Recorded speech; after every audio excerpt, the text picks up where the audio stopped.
सर्वांना नमस्कार। आज मी तुम्हाला वनरक्षक भरती प्रक्रिया कशा प्रकारे राबवली जाते त्याबाबत अत्यंत महत्त्वाचे 10 पॉइंट सांगणार आहे, ते तुम्ही नीट समजून घ्या।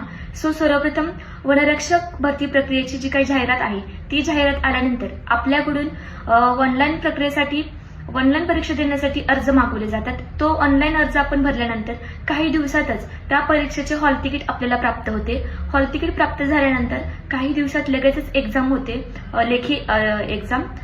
ती एक्झाम झाल्यानंतर आपल्याला चुकीच्या प्रश्नांबाबत काही आक्षेप असेल किंवा उत्तरांबाबत आक्षेप असेल तो आक्षेप आपण वेबसाईटवरती नोंदवू शकतो। हा आक्षेप नोंदवल्यानंतर काही दिवसातच ऑनलाईन परीक्षेचा रिझल्ट आपल्याला डिक्लेअर केला जातो। हा ऑनलाईन परीक्षेचा लेखी परीक्षेचा रिझल्ट डिक्लेअर केल्यानंतर काही दिवसात लगेचच तुमचं डॉक्युमेंट्स चेकिंग होते आणि डॉक्युमेंट्स चेकिंग झाल्यानंतर महिलांना 3 किलोमीटर आणि पुरुषांना 5 किलोमीटर धावण्याच्या चाचणीसाठी बोलावले जाते। परंतु ही चाचणी देण्या अगोदर आपण ती चाचणी देण्यासाठी सदृढ आहोत का याबाबत तुम्हाला वैद्यकीय अधिकाऱ्याकडून एक प्रमाणपत्र लागते आणि त्या प्रमाणपत्रान्वये तुम्ही धाव चाचणी देऊ शकता।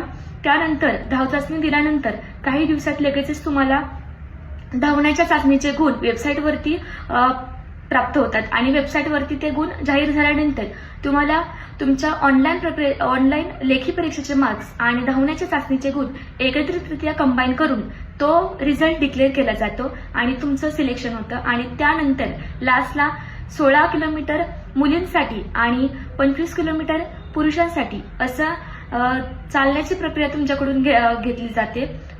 आणि ही जी काय प्रक्रिया आहे ही प्रक्रिया जर तुम्ही चांगल्या प्रकारे दिली, चालू शकता त्या कालावधीमध्ये, तर तुमचं अंतिमरित्या सिलेक्शन केलं जातं। अशी वनरक्षक भरती प्रक्रिया राबवली जाते।